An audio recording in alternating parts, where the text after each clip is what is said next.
Sejam bem-vindos novamente à Formigação. Hoje acordei e estava grande tempestade. O vento estava tão forte que a minha persiana estava a vibrar contra o vidro da janela. E pronto, deu aquela terrível preguiça de sair da cama e resolver-me a ir à aula de código. A dada altura olhei para lá para fora e fiquei: será que vale mesmo a pena ficar encharcada e provavelmente constipada por uma aula de 1 hora, porque eu vou a pé até lá? E eu achei que não era muito, não fazia sentido, não era muito lógico ir. Então fiquei por casa. Fiquei por casa e decidi recomeçar uma nova série. Estava na dúvida do que é que vou ver. E depois lembrei-me que Os Sopranos é tipo aquela série que está em todos os tops de melhores séries no IMDb, Letterboxd e etc. Então eu decidi dar uma chance. Sendo que eu nunca tenho muito interesse em filmes de máfia e merdas do género. Eu vi os 2 primeiros Godfather acidentalmente, porque estavam a passar na televisão. E não foi. Pá, é aquelas cenas, não é para mim. Consigo perceber o interesse que provocam e consigo perceber que são filmes bem feitos e tudo mais, mas não costuma ser um tema que me interesse particularmente. Mas pronto, lá dei uma chance e estou agora a meio do segundo episódio. Eu interrompi para fazer umas coisinhas que eu já vos vou dizer o quê. E, um, e até estou a gostar, principalmente toda, todo o plot de ele estar a ter ataques de pânico e a ir à psiquiatra ou psicóloga, não sei muito bem. Deduzo que seja uma psiquiatra porque pode dar receita de medicamentos. Eu não tenho a certeza absoluta, mas pronto. Yeah, estou a gostar. Posto isto, pá, deu-me uma vontade de fazer um cocktail para a noite.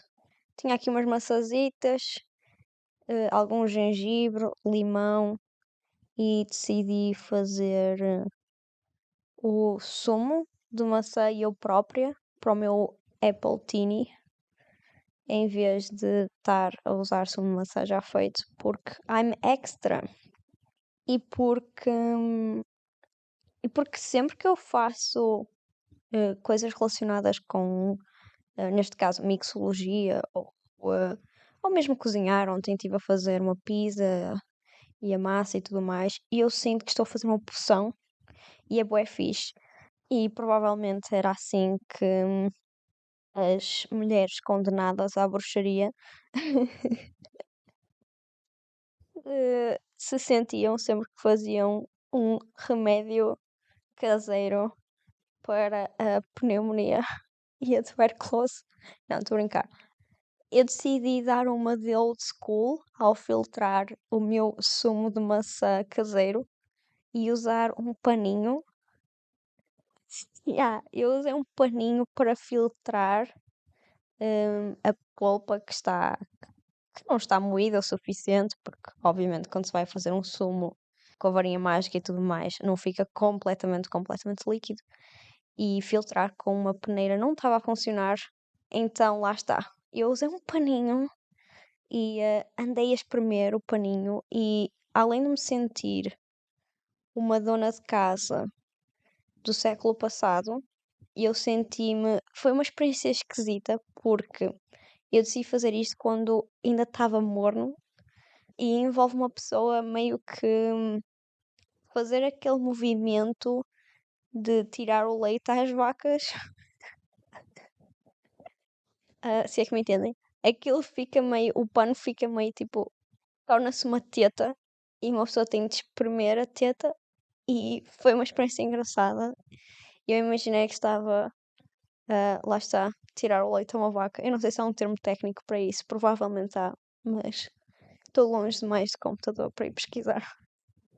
Mas pronto, então imaginem uma pessoa a ferver uma data de ingredientes num tacho, ir misturando e depois passar num paninho e fazer um movimento de eu estou a tirar leite a uma vaca. Eu não sei, tem vibes de bruxaria, na minha opinião. Não, estou a brincar. Mas, essa cena de fazer poções e rituais leva-me para o tema do segundo episódio. A ideia de ritualizar determinadas coisas nas nossas vidas e como isso nos pode ajudar. E eu lembrei-me que há umas semanas atrás eu estava a ver os filmes do João César Monteiro, a trilogia de João de Deus, e principalmente nos dois primeiros filmes, ele, ele é um gajo com bués pancas, como ficou bastante claro. E no segundo filme, em particular, nós conseguimos. O segundo filme acho que é o Comédia de Deus, não tenho erro. Nós conseguimos entender o quão longe podem ir estes momentos ritualistas e rituais. Eu não sei se ritualistas existe. Com aquela cena dos ovos. Opa, eu deduzo que 90% das pessoas que estão a ouvir isto não viram este filme, mas, mas tirando o facto do gajo ser um pedófilo e tudo mais, ignorando esse enorme, enorme problema e defeito da personagem. Estou-me a rir, mas isto não tem piada. Tem piada porque é uma personagem, ok? Eu acho super interessante a ideia de tornar todos os momentos uma coisa super ponderada, com passos e pequenas curiosidades sensoriais. Eu já sei que sensorial é uma palavra que eu vou repetir para sempre em todos os episódios do podcast. E acho isso bem interessante. E eu sinto isso muito quando eu cozinho, que consigo tornar essas coisas experiências mais. Não quero dizer. Mais espirituais, mais. Que envolve eu estar totalmente no momento, evitar qualquer distração na tarefa que que eu tenho em mãos, evitar ter som no fundo, desde música a vídeos no YouTube, e estar completamente focada na tarefa que tenho. Enfim, acho isso mesmo interessante. Deixem-me ir às minhas notas.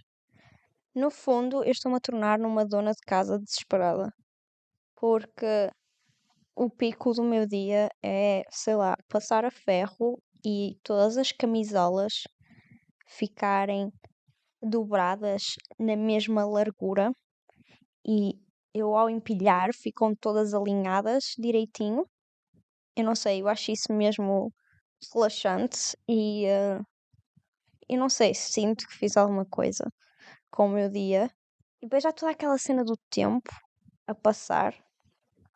Quando uma pessoa está o dia todo em casa e maioritariamente sozinho, o tempo parece que tem som.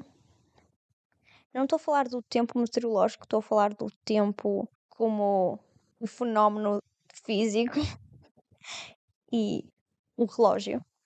Uma pessoa fica obcecada, ou pelo menos eu falo por mim, eu estou obcecada com o relógio e sentir as horas a passar e de vez em quando eu ouço o silêncio e cada hora tem um silêncio diferente.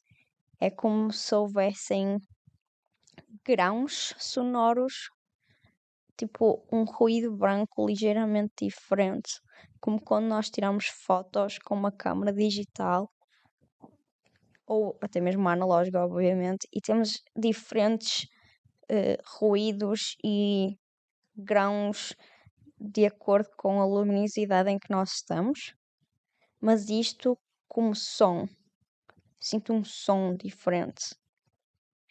E estou sempre obcecada em começar a fazer determinadas tarefas em determinados minutos do relógio. São em 37, mais vale esperar até às 40 para ser uma hora certa. E isso é um bocado. É meio obsessivo compulsivo, mas não, não me afeta de uma forma muito extrema, por isso eu deixo estar. Mas não posso negar que estou sempre a olhar para o relógio e ver as horas a passar. Não é porque eu não tenho coisas com que me entreter, eu arranjo sempre qualquer coisa com que me entreter, mas não consigo deixar de sentir o tempo a passar.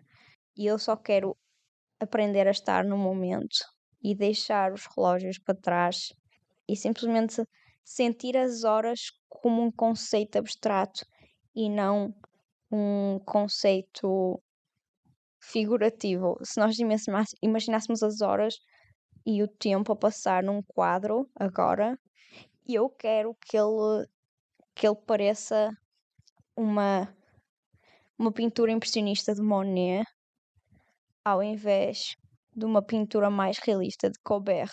Eu não sei se vocês estão a perceber a minha vibe.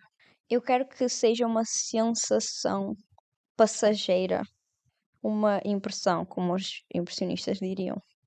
Mas, ao invés disso, não. É um ponteiro com um número associado. E lá está, eu tenho pensado muito no fenómeno do tempo. E lembro perfeitamente quando era miúda, sentir que o ano nunca mais terminava, que o período na escola nunca mais terminava.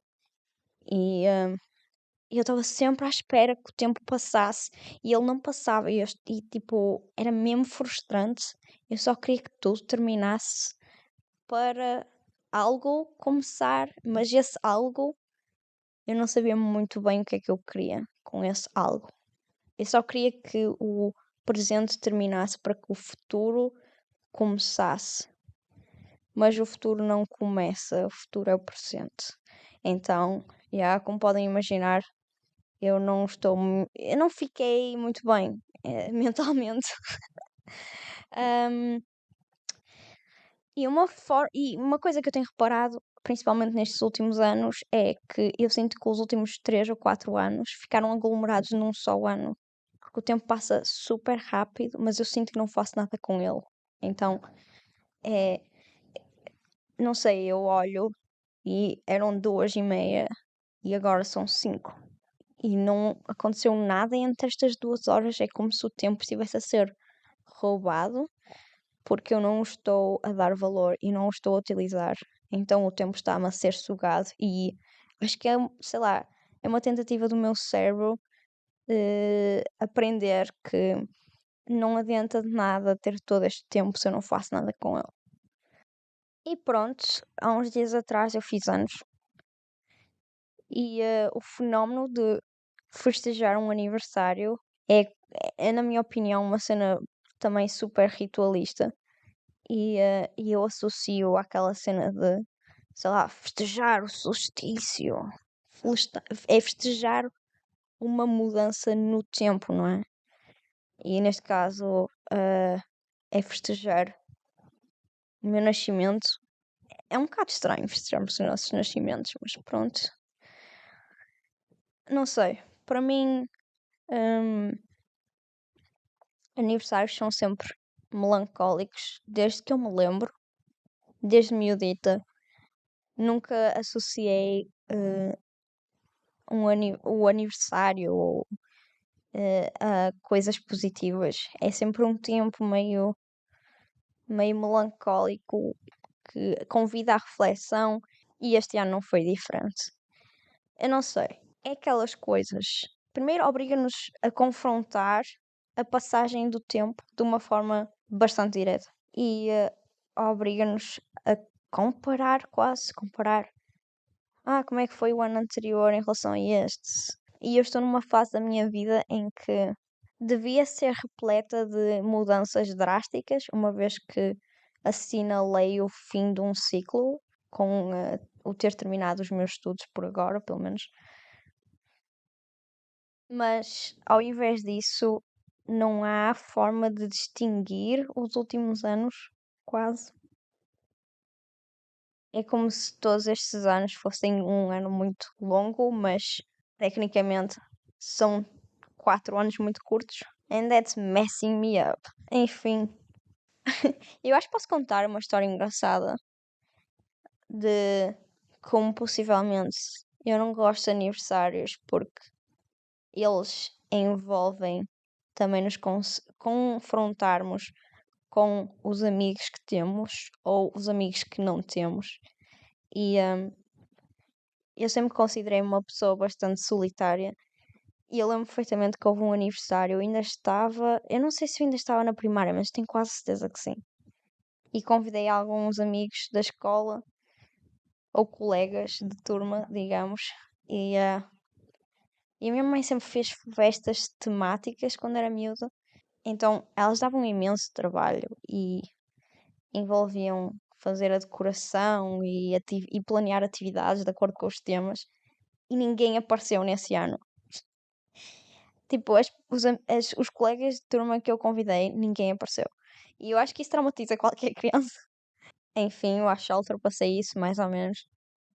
Mas eu também tenho-me confrontado com o facto de eu ter uma memória seletiva e focar-me apenas nas questões negativas e as coisas positivas ficam super enterradas no meu âmago.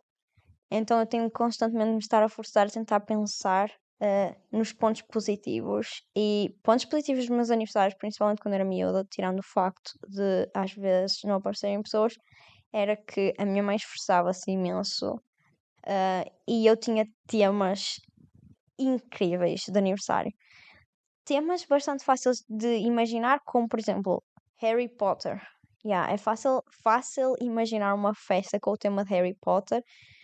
Tínhamos atividades que envolviam fazer poções. Estão a ver aqui uma ligação com vários sumos e depois eu como era aniversariante, tinha de avaliar quem tinha feito a melhor poção bebendo-a e as misturas eram mesmo nojentas.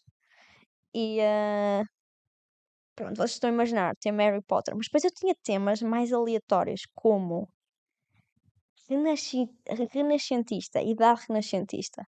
A minha mãe vai dizer até hoje que a ideia foi minha, mas claramente não foi. Que criança é que é tipo, quero uma festa renascentista em que toda a gente está vestida de época e, e a minha mãe fez uma lareira a fingir e, e havia velas e o caralho, porque há, enfim, eh, foi engraçado. Eu não vou tirar o valor desta festa, mas eu tenho a certeza absoluta que envolveu a minha mãe sugerir e dizer que, sim, isto é um ótimo tema e eu consigo fazer e vai ser mesmo fixe, blá blá, blá, e eu acabar por ceder. Mas pronto, se lhe perguntarem, ela vai dizer que a ideia foi minha. E que a ideia também foi minha para me vestir de uma espécie de leiteira. Eu nem sei que fato era aquilo, mas eu tinha tipo uma touquinha super fofa. Eu já não me lembro, mas acho que tinha um aventalzinho por cima da minha saia longa e a minha camisinha branca. E eu parecia-me uma velhinha e uma criança simultaneamente. Então é uma coisa um bocado estranha, se pensarmos bem.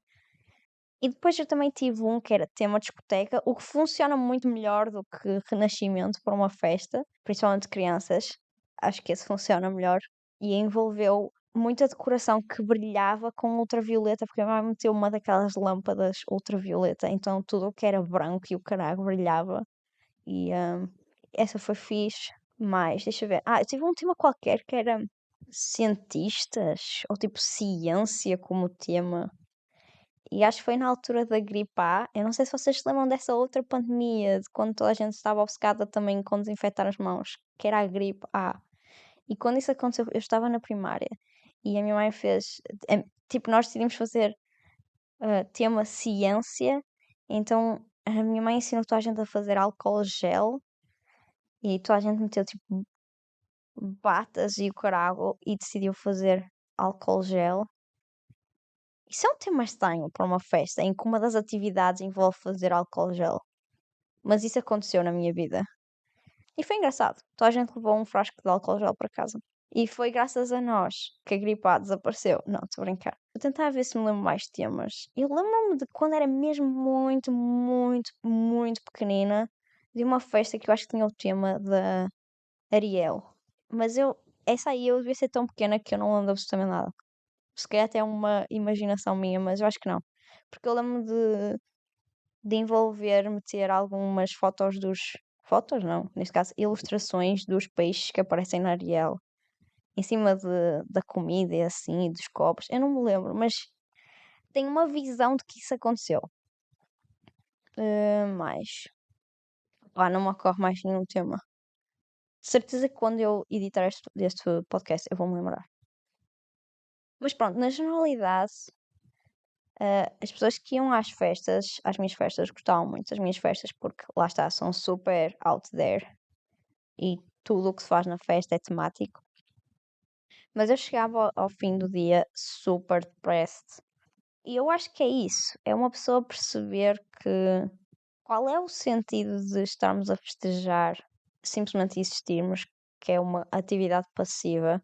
Eu acho que devemos fazer festas para festejar ou comemorar marcos, sim, mas marcos ativos. Sei lá, uma festa porque terminei a faculdade, uma festa porque eu inventei a cura para alguma coisa. Eu não sei. Qualquer coisa que fizesse sentido. Festejar e eu ter nascido faz mais sentido para os pais. Eu acho que devia ser festejar vocês terem parido uma criança. Ou neste caso, a minha mãe. Festejar pela minha mãe ter parido uma criança. Acho que isso faz mais sentido. Porque é uma coisa ativa. E lá está, festejar a nossa existência envolve nós tentarmos perceber quem são as pessoas que contribuem para a nossa existência e as relações que nós temos com outros seres humanos. E eu tenho muitos problemas com relacionar-me com outros seres humanos, então nunca é uma experiência fixe. É super agridoce. E não é aquele agridoce bom de quando estamos a chorar de nostalgia. Não, não é esse agridoce. É um agridoce tipo. E pronto, this is life. Yeah, e no próximo ano há mais um. Eu não sei. Eu há muitos anos que não festejo o aniversário. Tipo, eu ignoro a existência do meu aniversário.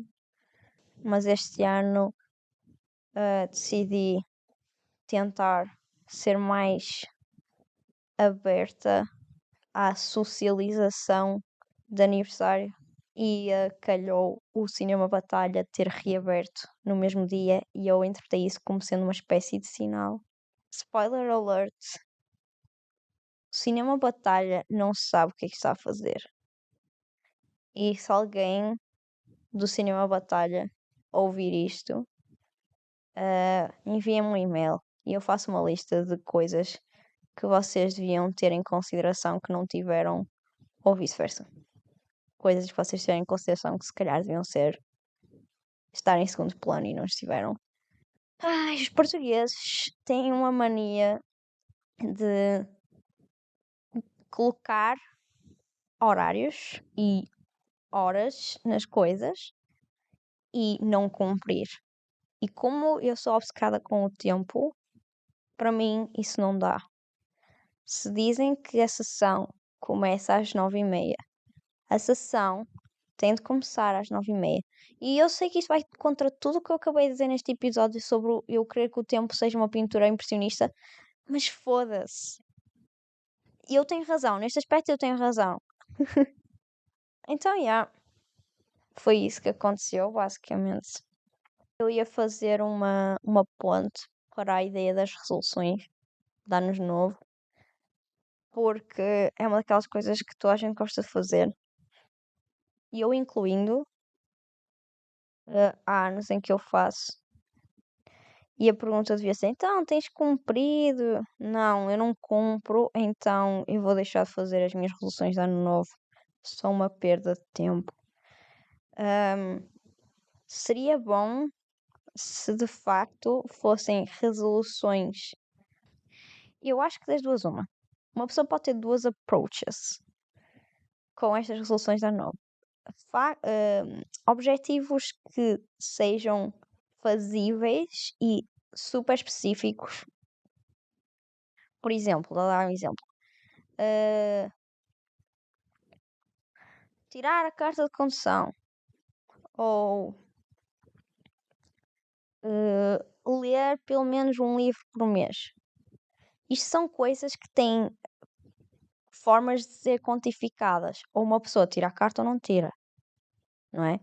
Uma pessoa lê um livro por mês ou não lê.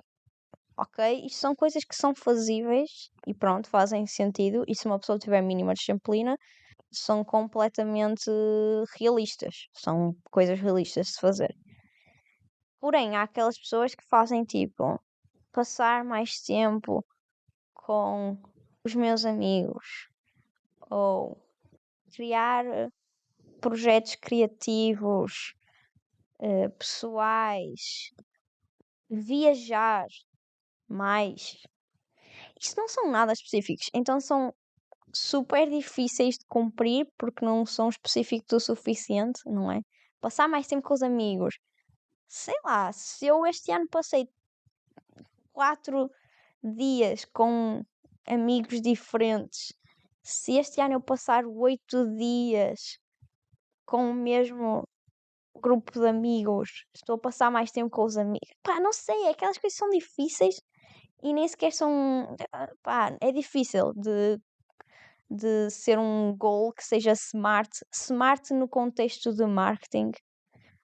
Se vocês pesquisarem smart goals, marketing, vocês vão perceber o que eu estou a dizer. Não são objetivos que façam sentido. E lá está. Eu acho que o supremo objetivo da vida e não do ano deveria ser felicidade, que é um conceito e um objetivo super conceptual e o contrário de quantificável e o contrário de racional e o contrário de fazível e fácil de cumprir. Porque não é um passo, não é? Não é uma coisa que possa ser escrita no calendário, não é? Eu posso escrever no calendário que tenho uma consulta às 3, mas eu não posso escrever no calendário ser feliz. É primeiro, porque é um bocado fatela e um bocado Facebook com uma quote dos Minions, Fox Life, filmes de Hallmark. Primeiro é isso. E depois, porque claramente não é uma coisa que funciona assim, não é? Ser feliz. Que passos posso eu tomar para ser feliz? Que eu acho que é o ultimate objetivo do ser humano. Por favor, se houver aí alguém que não tenha ser feliz como um objetivo humano, mande-me uma mensagem. Passos posso eu tomar para ser feliz? Eu não sei. Se eu soubesse, eu acho que seria mais feliz. Se eu soubesse que passos posso tomar para ser mais feliz, eu acho que seria mais feliz. E eu não sei. Porque a este ponto eu nem sei se encontrar um trabalho na minha área me vai fazer feliz. E eu nem sei se de facto sair de casa me vai fazer feliz. Tipo, eu não sei o que é que me vai fazer feliz. Eu estou num momento da minha vida em que tudo me frustra, tudo me desaponta e eu estou a tentar ser mais positiva, como vocês puderam ver no último episódio. Mas eu não posso negar, está a ser difícil perceber que passos tomar para ser feliz. Algo que ajuda certamente é fazer poções na cozinha, por alguma razão.